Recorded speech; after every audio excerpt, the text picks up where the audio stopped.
I'm delighted to say I'm joined by the recent Players' Championship semi-finalist Aaron Beeney. Thanks for the time again, Aaron. How are you doing? Yeah, all good, Alex. Good to hear. And we're talking on the final day of this, the third Super Series of the year. You're still in Germany and you're finished in the top 20 for the most prize money won over the 4 days. How are you feeling right now? Unreal. Two disappointing 6-0 losses, which is something that I didn't suffer last year, although I weren't getting a win. I was never losing 6-0, but yeah, 2 days with 6-0 donuts in the round one, but everything else has gone pretty well, hasn't it? Yeah, it definitely has. We'll come back to the last few days later, but let's rewind back. We last had you on just after your first win on the PDC Tour against Scott Waite's the Summer Series last July. You had a few more wins after that as well, so how did you reflect on 2020? Yeah, 2020, I spent far too long walking into that room as a dart fan, shaking like a leaf when I got to the hockey, nervous. What's happened on the tour is like I've got to know everyone. I'm no longer looking at these idols. I'm just looking at fellow players. Like no shakes, no nerves. But yeah, I spent too much of last year as a dart fan and not a dart player, definitely.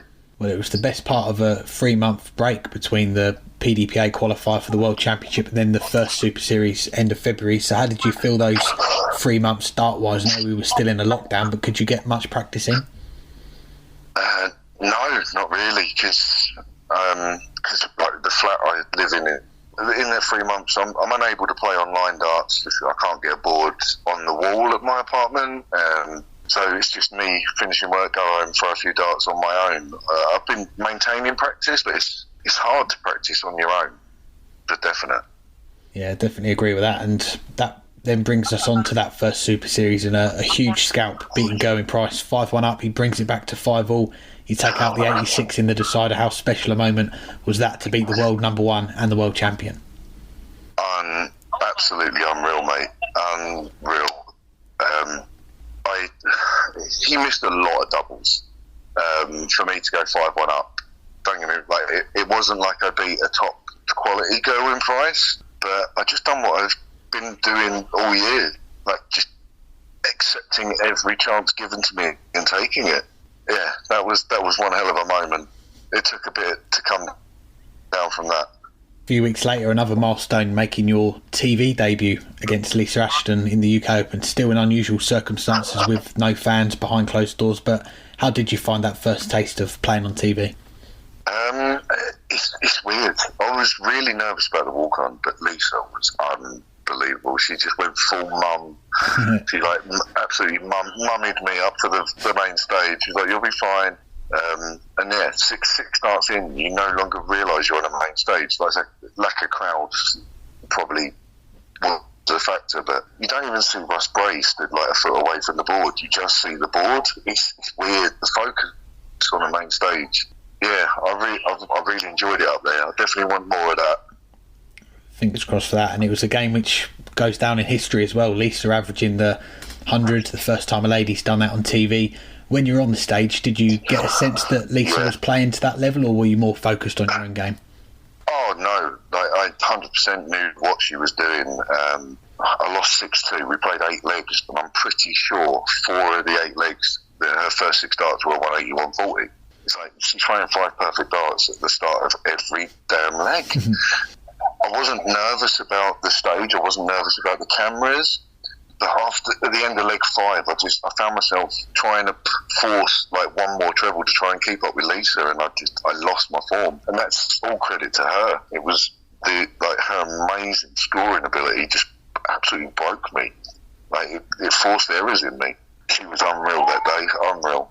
Well, not long after the UK Open, it was almost your turn to get the 100 average as well. That next Super Series, a 99 average, the highest you've had since you've been on the tour, to beat Dirk van Dijvenbode in a last leg decider. And we spoke to your co-manager, Dean Moss, on the show last week, and he said that he thinks you're now finding out that you're perhaps better than you thought you were. The ceiling's a bit higher. Do you agree with that?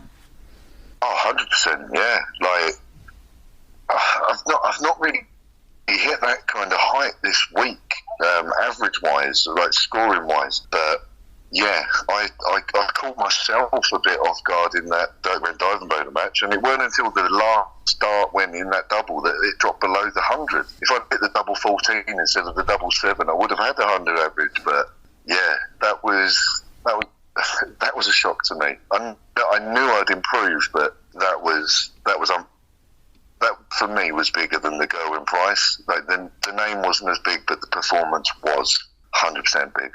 Yeah, definitely, and still time for that 100 average to come, I'm sure. And let's talk about these last 4 days then. The third Super Series and the first outside the UK, over in Germany. A lot of logistics involved in getting over to Germany for the events. We've seen a lot of the tour card holders missing, but were you always going to play regardless of these restrictions? Oh, 100%. I've got a lot of work to do to be able to keep my tour card. I need to qualify for the Worlds. I need to qualify for the Players' Champs finals, and probably one other TV event to even keep my card. But yeah, I'm not gonna miss anything, like difficult logistics or not. And yeah, this was headache trying to get everything together to get here. But yeah, you're not going to see my name missing from a single event this year, 100%. Good to hear. Well, that brings us on to Sunday, April 25th, an iconic day in darts. Eric Bristow was born, Michael Van Gogh was born, Aaron Beeney a semi-final on the Pro Tour. Let's start off with the beginning, couple of 100+ finishes against Mikko Unterbuchner, then the Rob Cross game, 5-2 down, and you come back to win 6-5. It's my finishing. I've been saying it for a while. My finishing's as good as anyone in that room. Don't know if it's got something to do with my day job in the prison, but I'm very calm in the situations. I 100% confidence in all of my finishing. It's my scoring that lets me down. And against Rob Cross, same as with Gerwin Price, he gave me chances, I took them. I'm not someone that's kind of guaranteed a win, but I am hard to beat. I'm proving that over and again. Like, they have to take me out, because I will sneak up on them. Yeah, definitely. Well, the run continues. You get past that last 32 for the first time. You beat Zoran Lerchbacher, then you edge out William Borland 6-5, another last leg decider. What's going through your head then as you go through your warm-up throws on the same board as Raymond van Barneveld and you're in the quarterfinals?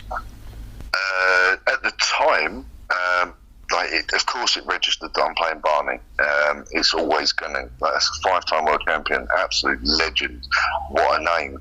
I walked to that board in a I can't lose situation. If I lose, I've lost to a 5-time world champion legend, Raymond van Barneveld. If I win, I've taken out a 5-time world champion legend in Raymond van Barneveld. It was a no-lose situation for me. I've already gone deeper in the tournament than anyone expected me to, even myself. I told a few people before I came here, I fancy winning my board. While in Germany, I'm going to win my board once. And I just kept getting further chances that people let me have. Of course, I had to craft them, but they miss, I hit. And then that was the recurring theme of all of Sunday. But yeah, the Barney game, I was so relaxed. I could not lose. Even if I lost the match, what a win. As a dart fan, I've got to play an actual match against the legend. But to win like I did, unbelievable. Yeah, another great win, and the great run comes to an end in the semi-finals against Michael Smith, but it was your biggest paycheck that you've had in the PDC so far. So aside from that, though, what did you take away most from that run on Sunday? The fact that I'm dangerous and hard to beat. I didn't walk away with any monster averages. I didn't walk away dominant from anything. It was, although the scoreline was pretty good against Raymond van Barneveld, it wasn't like I absolutely dominated it. It was just stealing my chances. And I think the thing that's come away from it is now no one's going to take me lightly anymore. There's a lot of thinking that I'm a bit of a free ride, but I'm hard to beat. The people that have beat me have had to earn it. I've still got work to go before I'm really competitive, but yeah, I am hard to beat. That's what I've learned. I don't know if you've seen the post-match comments from Michael Smith after he went on to win the title. He said no disrespect, but did you see the comments that he said about yourself, or have you heard about what he said after he won the title? Yeah. It's been a bit of a talking point. A lot of people kind of jumped on what he said, and I think I think he said it in the wrong way. I actually agree with what he was trying to say. He just said it in a really bad way, to be honest. If you were to think, like, if you were to look at a semi-final lineup and see a name as your opponent, you're going to think you're in the final. That's for most of the people in that room. Like I say, I'm hard to beat, but you wouldn't expect to see me there. That's it's good for them that he didn't get it across in a way that was complimentary. Like, me and Michael have spoken since. Like, I know what he meant. It wasn't as disrespectful as what it came out as. Yeah, that's completely understandable. And I guess really when we're talking today, it was the last Pro Tour event currently scheduled on the calendar. We assume there's going to be news soon on the next ones, but you've had, I think, 4 or 5 of the regular Pro Tour weekends last year before the virus. What's it been like then having the longer breaks between the events, and has it made it harder to get some momentum going? For me, it's been better. It's been 100% better. Having a full-time job, not earning with the darts. Like, darts, don't get me wrong, I'd love this to be my actual career, 100%, but I've got a long way to go before that's the case.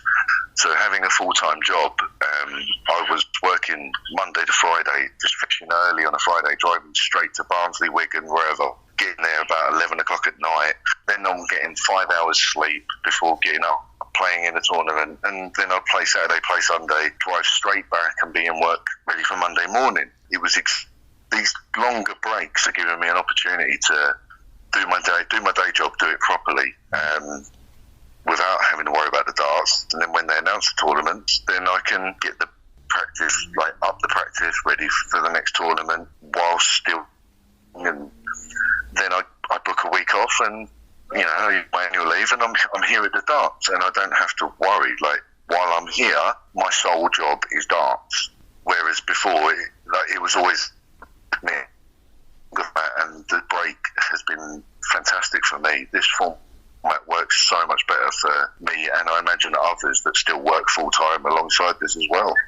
Good to hear it's worked out well, and fingers crossed you'll be booking some more holiday towards the end of the year, because as things stand, you're in the provisional spots for the Players' Championship finals, the big one as well, the World Championship. After the start to the year that you've had, the wins are coming more regularly now. Are you starting to dream of a walk-on at Ali Pali in December? It's not a dream, it's happening. I'll be there. I'm determined.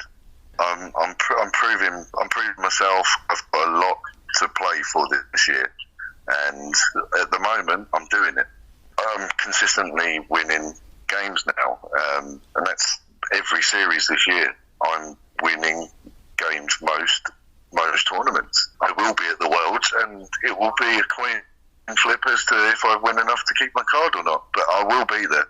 That's what we like to hear. And lastly, we should give a mention to a man we both know well, Matthew Kiernan. He's running some of your social media for you. What's the phone been like since that semi-final on Sunday with all the messages of support? I made the mistake of trying to respond to all the social media and messages and everything that day. I went a bit at 1:30 in the morning. It was not the wisest choice. But yeah, no, Matt is brilliant. He's got to be one of my top 5 fans, and that includes my mum as well. Like, he is all over it. He absolutely loves it. He lives every dart. Have you ever seen any of the films he records while watching Muscat? Yes, yeah, we have seen a few of them. They're brilliant. The man's got more emotion than I have. I'm on the board. He's just sat there watching scores. But when he sends me them videos, it makes my day. Like, that's what I literally could not ask for a better group of people around me. Dean, as my manager, is passionate, loves it, lives every dart. Matt helps me with my social media. Passion, loves it, lives every dart. And I've got Loxley behind me, and I was fortunate enough this week to have Dominic Birch from Loxley at the event, because he's managing some other players from Holland. Was following my games on Sunday, and he's passionate. He loves it. He lives every dart. I've just got such a good group of people around me. Amazing. Great to hear, and with fingers crossed you'll get in the World Championship via the Pro Tour spots. You won't have to go through that PDPA qualifying for Matt's heart rate as well, if he had to follow those results on Dart Connect. Yeah, that, and we all know Matt Edgar comes through that qualifier every year anyway. So it's one spot gone already. Very true. Well, Aaron, it's a pleasure to catch up with you. As always, we appreciate the time. I know it's been a busy 4 days for you, and congratulations again on the fantastic run on Sunday, and fingers crossed there'll be plenty more this year. I hope you're right. Plenty more to come. Still lots of improvement to go. Loving it. Love every dart.